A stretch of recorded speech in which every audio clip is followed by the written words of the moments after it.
All right. Jeez. All right. So you got the underlying energy down. All right. So remember, Libra, this is typically you, but feel free to go onto the other side here, okay? And I'll even say, you or the other person, depending on if you guys resonate with the side at all. But yeah, we got some old issues coming up here, and it's because of financial issues. It has having to do with security and feeling stable and feeling comfortable. Because honestly, it looks like you guys are not in a very comfortable place. You guys are in a very beautiful relationship, though, because what brought you two together was because you guys are soulmates. This does indicate soulmate connections. This does indicate that you have a tie together that is profound. Okay? Now, outside of this reading here, soulmates don't have to mean soulmates, right? Excuse me, the lovers don't have to mean soulmates. They can mean that there is just a really profound connection that you feel between you and another person, and it doesn't have to be romantic at the same time.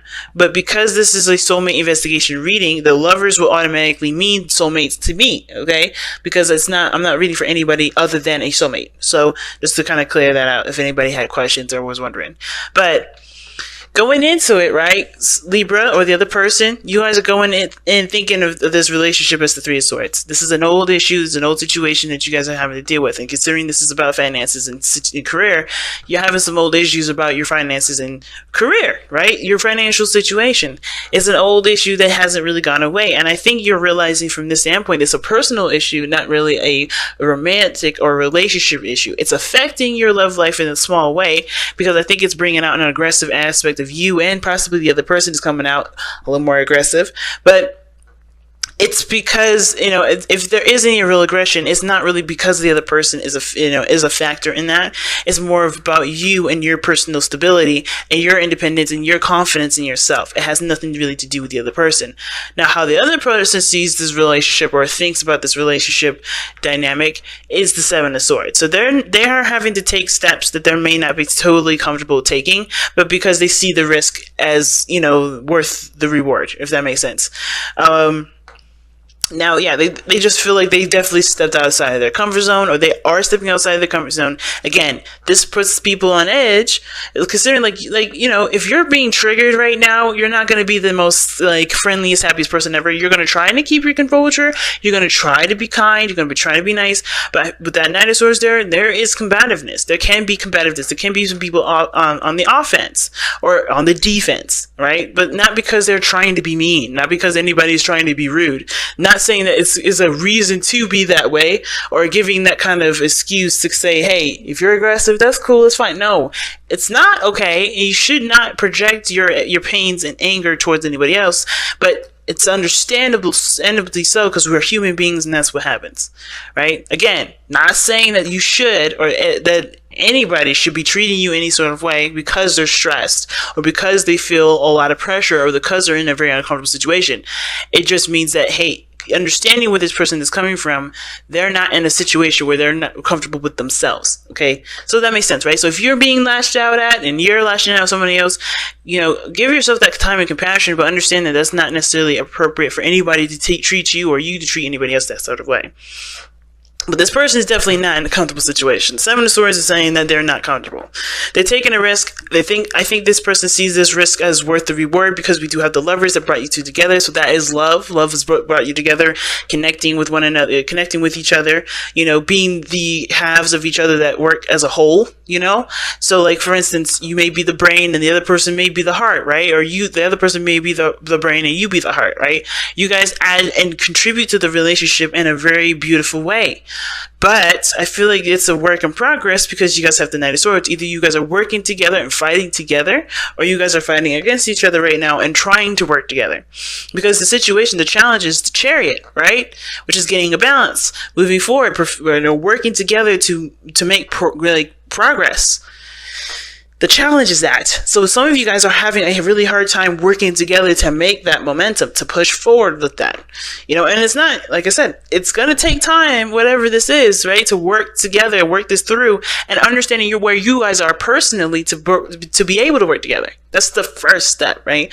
You're not going to be able to work together efficiently until you know where you are coming from, why you're upset, where all this is really hitting home at, because it doesn't really have anything to do with the other person. It has something to do with where you were before.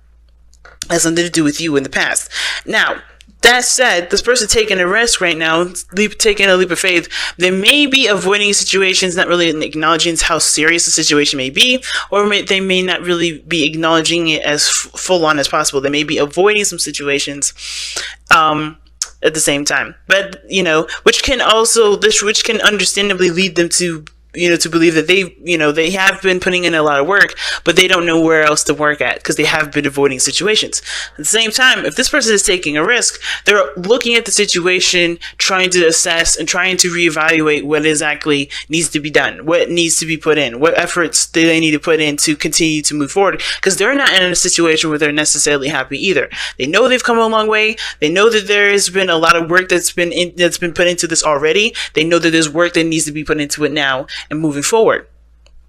Right now, they're not sure of what work needs to be done, or they're not sure if they really want to put in all this work, right? Because there could be avoiding, right? There could be, ignoring the situations, right?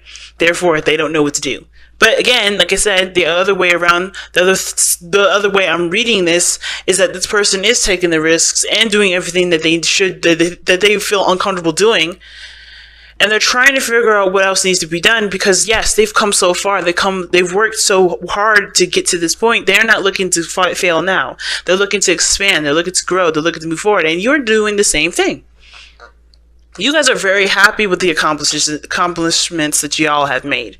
You guys are very happy with where you are at this moment. You guys see the situation as a success, and you guys are proud of where you're coming from. You're proud of how hard you've worked. Even though finances and money may be coming up as a situation for you guys, you're not letting this dictate your relationship in the sense of, of this relationship being a success or not. I feel like, you guys are both recognizing how far you've come. While you may be looking at it as a celebration, as a success, the other person's thinking of how to expand, how to move forward, what else needs to be put into it, because they're not necessarily satisfied with where you guys both are financially. But I think that they've put too much into it to say, this is not a success. I think this is something that, both of you truly want. I think this person's taking a very practical approach to it because they do have love for where you guys are, but they want to see more. They believe that there is prosperity. There's more to come out of this. There's so much more to grasp from this, right? There's potential for greatness here. And this is not where they've, imagined you guys just staying at.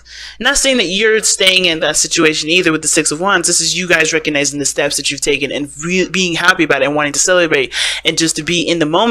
But this person's thinking about the future. Think about what needs to be done further. What else needs to be taken on instead of necessarily being in the present, if that makes sense. Now, considering that you guys have the Six of Wands in your future, let's take a look as to why you guys show yourselves as successful, but have the Three of Swords here. You have heartache. You look at the situation and the relationship, and it brings up some triggering stuff, right? Triggering stuff about you and your personal life. And it's because of, like I said, stability, independence, feeling comfortable, feeling stable, right? Some of you guys may be feeling alone in your relationships right now, even though you see this relationship as a success, because it took you so long. It took a lot out of you to get to this place for some of you. Some of you guys, you may have, you may be aware of a lot of these old triggers and old things that you've, experienced and dealt with, and you're dealing with them in a positive way, but you may still feel isolated. Right? You may still feel very alone because you may not be, and because what did I just say? Right? It's like you are in the moment enjoying yourself. You are in the moment trying to enjoy where and how hard you've come to this situation, right? You're being in the moment. You're in love with right now. Even though you see this situation as a trigger for old stuff coming up, especially with your security and yourself and being independent, you're more alone in the situation, enjoying your lavish garden, enjoying where you are, even if it isn't necessarily ideal. Maybe you're alone and enjoying where you come. You're alone and enjoying your success, while the other person is taking the approach of focusing on what they want, focusing on how to continue to manifest what they desire, putting their energy toward it. Focusing on what needs to be done. They're very mental about it. This person is very focused on the practical and the future, and they're not enjoying the moment. They want to be in a situation where they can enjoy the moment without stress, without anxiety, without worry, without doubt. They want to enjoy it without wanting anything more. But you're already in that position in a sense, but you're in a situation where you are financially perhaps, affected, or you feel like you're alone in the situation because you're the only person enjoying it and being in the moment with it and not focusing on what needs to be done later on. You're focusing on what is happening now and nobody's catching up. Or no, this person is like, I need to keep moving. I need to keep moving. And neither one is bad, but I do see the imbalance. I do see where both of you guys are having a struggle or struggling to see each other eye to eye. Because while someone is like, yeah, I'm great, I'm happy, I know we come a long way, this is successful, but I need to keep moving because this is not what I imagined our future to be like. This is not how I imagine us being together to be like. Well, but you're like in the moment and happy with where you guys are because that is a success in itself. The work that you put in was success in itself. Both of you guys are not wrong. Both of you guys are not at fault. But I think the financial portion of it is what's affecting your relationship because both parties are either not pushing hard enough to pushing hard enough forward, and the other person is pushing too far ahead to even at least be aware and enjoy what you guys have put in so far. It's a really interesting read and very clear, honestly. Very clear. All right. So let's see what we got going on here with the Messenger Oracle. Let's see what you guys got to wrap up this reading here.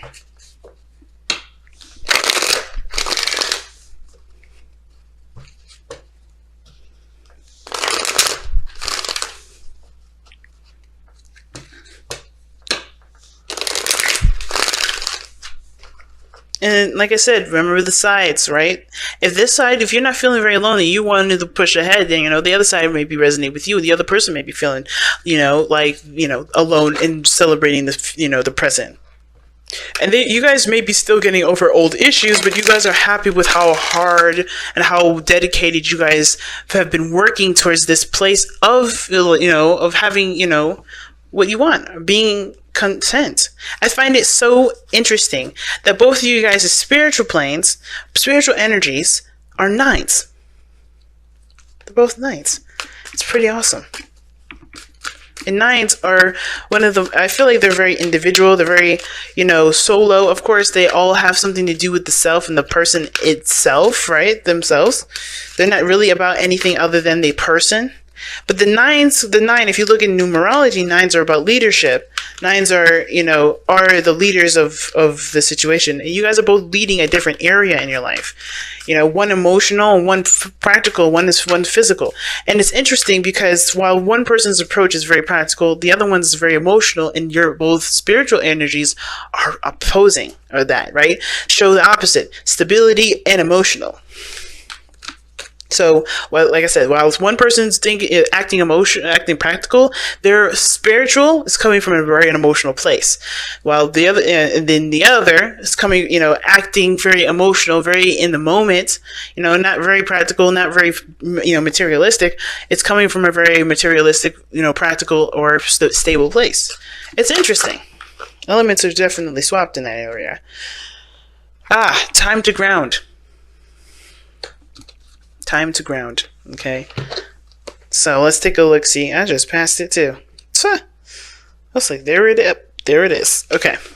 Time to ground. We all experience moments in our lives when we feel confused, unfocused, and surrounded by chaos and turmoil. These moments are often unavoidable and are the lessons these moments can impart. But how you respond to them is a choice only you can make. Take a deep breath and a moment to pause and reconnect with Gaia and nature. Seek the silence of the void within, whilst your spirit spirals downward to anchor itself like an ancient tree root in the cleansing embrace of the earth beneath you. So it's pretty much saying, like, even though the world is going crazy, even though your finances may be on point, maybe need improvement, it don't change how you react to it. It doesn't change how, nothing changes unless you react to it in a sense of panic and they react in a sense of bliss and happiness. Nothing, oh gosh, really what I mean is that the situation is happening. It's up to you to face the situation in the way you choose. You can either choose to panic with it and go crazy, or you can ground yourself, appreciate where you are, and do the best that you can. Because ultimately, the best you can do is the best you can do. You can't go and you can't do any more than that. You can't push any further. And to expect of yourself to do any further, it's not being fair to yourself, right? So I guess what I'm trying to say is the clearest, the best way I can say it, because I know a couple times I just said that sounded crazy. Right now, you guys are going through some financial stuff going on in your lives. All right, or dealing with some things where you guys may be having turmoil. You guys may not be seeing eye to eye, right? You guys are not in a balanced place where you guys feel like you can't take control, but you take control by not letting the situation dictate your mood, by not letting your situation dictate how you guys spend time with each other. You're going to always have financial issues. You're going to always have, family issues. You're always going to have, moral issues or something in regards to something outside of your relationship. But that's the outside of your relationship, right?